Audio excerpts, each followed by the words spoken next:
বন্ধুরা, শিউলি রান্নাঘর চ্যানেলে আপনাদের সবাইকে স্বাগত জানাই। আজকে আমি সম্পূর্ণ নিরামিষভাবে হিঁচড়ের কালিয়া বানিয়ে আপনাদেরকে দেখাবো। এর জন্য কি কি উপাদান নিয়েছি দেখিয়ে দিচ্ছি, চলুন। আদা বাটা, ধনে জিরে বাটা, টক দই, টমেটো কুচি, কাজু, চালমগজ বাটা, ফোড়নের জন্য 2টো তেজপাতা, গোটা গরম মশলা, জিরে, নুন, হলুদ, লঙ্কা, চিনি, গরম মশলা, কাশ্মীরি রেড চিলি। আরও কিছু উপাদান আছে, রান্না করতে করতে দেখিয়ে দেবো। তাহলে বন্ধু চলুন কি করে রান্নাটা তৈরি করছি আপনাদেরকে দেখিয়ে দিই। কড়াই জল দিয়ে হিঁচড় আর আলুটা একটু ভালো করে সেদ্ধ করে নেব। হিঁচড় আলু সেদ্ধ করে নেব। অল্প করে লবণ, অল্প গুঁড়ো হলুদ,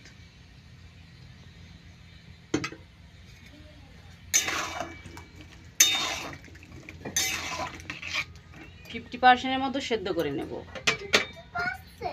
ঢাকাটা খুলে দেখবো সেদ্ধ হলো কিনা। হ্যাঁ, সেদ্ধ হয়ে গিয়েছে। এইবার এটা নামিয়ে নেব।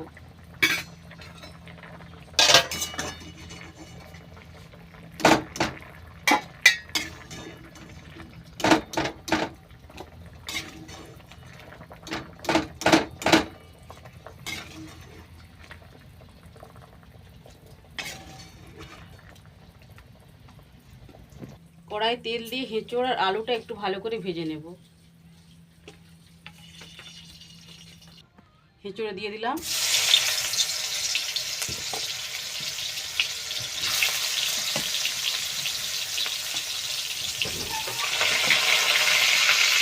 হিঁচড়গুলো ভাজা হয়ে গেছে, এবার আলুগুলো দিয়ে একটু ভেজে নেব।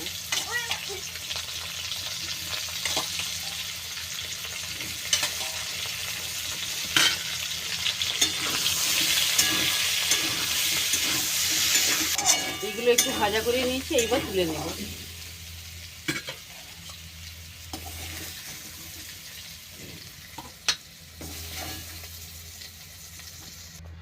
বন্ধুরা, আমি এখানে সাদা তেল দিয়ে এটা বানাচ্ছি, আপনারা সরষের তেল দিয়েও বানাতে পারেন।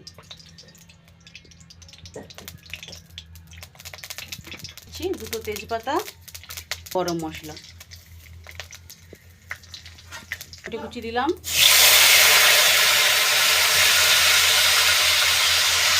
এবারে আদা বাটা দিলাম,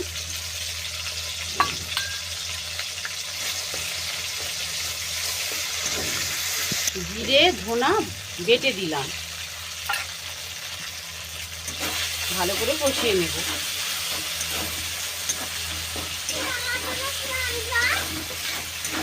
হয়ে গেছে, এবার পরিমাণ মতো হলুদ গুঁড়ো,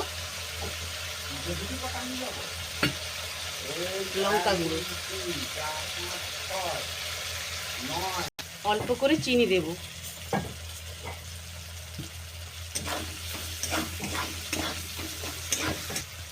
এবারে দেব কাজু, চালমগজ বাটা,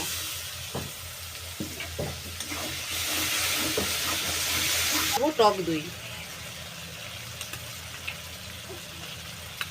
দিলাম কাশ্মীরি রেড চিলি। মশলাটা খুব সুন্দর ভাজা হয়ে গেছে, দেখুন মশলা থেকে তেল ছেড়ে গিয়েছে। এবার ভেজে রাখা হিঁচড় আর আলুটা দিয়ে, হিঁচড় আলু দিয়ে ভালো করে কষিয়ে নেব।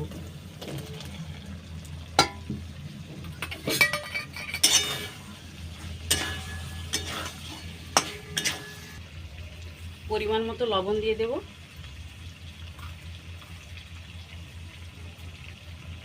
বন্ধুরা, এটা কষানো হয়ে গেছে, এবার পরিমাণ মতো জল দিয়ে দেব।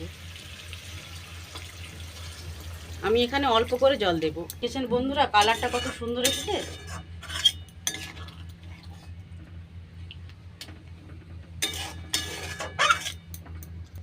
অল্প করে কিশমিশ দিয়ে দিলাম। হিঁচড় কালিয়ায় কিশমিশ দিতেই হবে, মাস্ট একদম। গরম মশলা গুঁড়ো দিয়ে দিলাম, অল্প একটু ঘি দিয়ে দিলাম, দিয়ে ভালো করে একটু নেড়ে চেড়ে নেব। একদম সামনে থেকে। বন্ধুরা, রেডি হয়ে গেল আমার হিঁচড়ের কালিয়া রেসিপি। এটা একদম সম্পূর্ণ নিরামিষভাবে তৈরি। এটা যে কোনো পুজো বাড়িতে আপনারা বানিয়ে খেতে পারেন, নিরামিষের দিনে বানিয়ে খেতে পারেন, গরম গরম ভাতে খুব সুন্দর লাগবে। তাহলে বন্ধুরা, যদি এই ভিডিওটা আমার ভালো লেগে থাকে তাহলে আমার এই চ্যানেলটাকে আপনারা সাবস্ক্রাইব করবেন। আজকে লাঞ্চের থালি আমার মেয়ে খেয়ে আপনাদেরকে দেখাবে কেমন হয়েছে।